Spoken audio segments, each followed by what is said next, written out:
بسم اللہ الرحمن الرحیم۔ السلام علیکم۔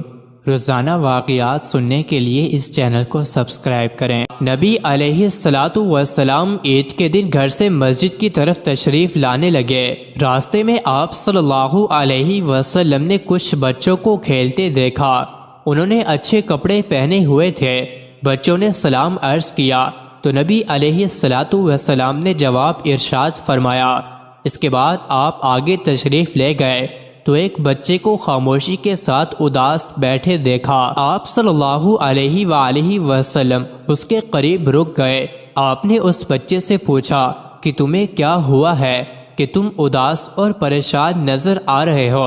اس نے رو کر کہا، اے اللہ کے محبوب صلی اللہ علیہ وآلہ وسلم، میں یتیم مدینہ ہوں۔ میرے سر پر باپ کا سایہ نہیں ہے جو میرے لیے کپڑے لا دیتا، اور میری امی مجھے نہلا کر کپڑے پہنا دیتی، اس لیے میں یہاں اداس بیٹھا ہوں۔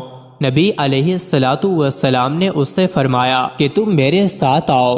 آپ صلی اللہ علیہ وآلہ وسلم اسے لے کر واپس اپنے گھر تشریف لائے اور سیدہ عائشہ صدیقہ سے فرمایا کہ اس بچے کو نہلا دو۔ چنانچہ اسے نہلا دیا گیا۔ اتنے میں نبی کریم صلی اللہ علیہ وآلہ وسلم نے اپنی چادر کے 2 ٹکڑے کر دیے۔ کپڑے کا ایک ٹکڑا اسے تہبند کی طرح باندھ دیا اور دوسرا اس کے بدن پر لپیٹ دیا گیا۔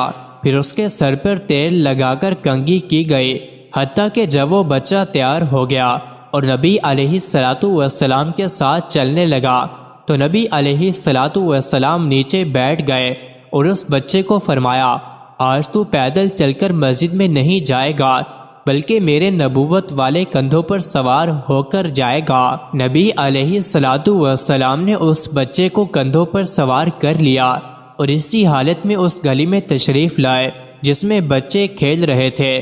جب بچوں نے یہ معاملہ دیکھا تو وہ رو رو کر کہنے لگے، کاش ہم بھی یتیم ہوتے اور آج ہمیں بھی نبی کریم علیہ الصلاۃ والسلام کے نبوت والے کندھوں پر سوار ہونے کا شرف حاصل ہوتا۔ نبی علیہ الصلاۃ والسلام جب مسجد میں تشریف لائے تو آپ صلی اللہ علیہ وآلہ وسلم ممبر پر بیٹھ گئے تو وہ بچہ نیچے بیٹھنے لگا۔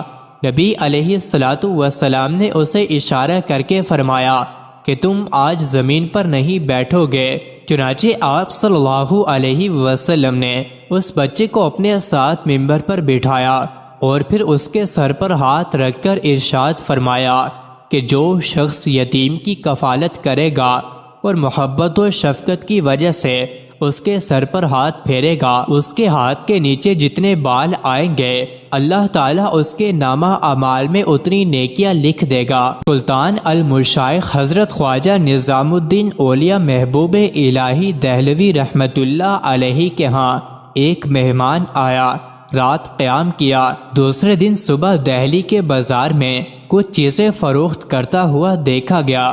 کوتوال کو شبہ ہوا کہ یہ چیزیں چوری کی ہیں۔ اس نے اس کو گرفتار کر لیا۔ پوچھنے پر پتہ چلا کہ رات اس نے حضرت خواجہ نظام الدین کے ہاں قیام کیا تھا۔ کوتوال نے حضرت محبوب الہی کی خدمت میں بھیجا کہ ان چیزوں کی شناخت کرائی جائے۔ حضرت نے چور کو دیکھا اور فرمایا کہ بھائی تم خود ہی بتاؤ کہ یہ چیزیں چوری کی ہیں یا تمہاری؟ چور خاموش رہا اور کوئی جواب نہ دیا۔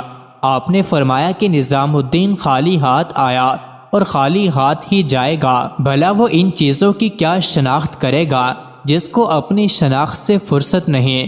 اگر اس نے چوری کی ہے تو خدا اس کو بخش دے، اگر اس نے چوری نہیں کی تو اس کو چھوڑ دیا جائے۔